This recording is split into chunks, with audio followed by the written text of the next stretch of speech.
Lake Lanier in Georgia is the subject of many ghost stories and urban legends, including the story of the Lady of the Lake. A little background history on Lake Lanier.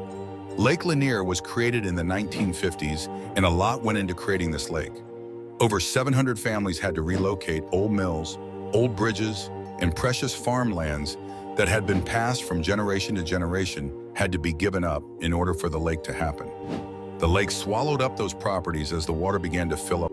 Sadly, there have been a lot of deaths on the lake as well. So now onto the Lady of the Lake. The Lady of the Lake wears a blue dress.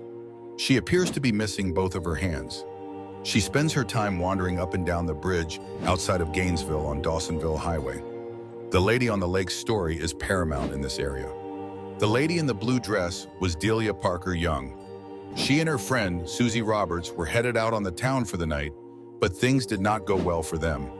Their destination was the Three Gables Roadhouse in Dawsonville. The pair could be traced from Three Gables to a gas station. It is said that they sped away from the gas station without paying. A few miles away from the gas station, skid marks could be seen along the road close to the bridge on Dawsonville Highway. It appeared that their car had crossed over the center line and skidded off the side of the road into the lake.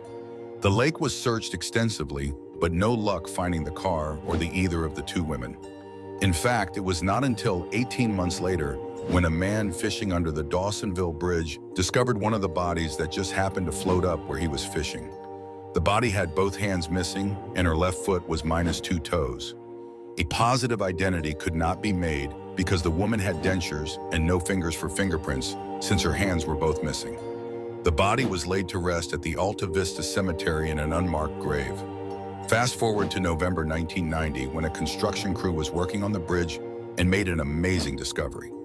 They discovered the same Ford-type car that the ladies were driving back in 1958 with the body of a female still inside.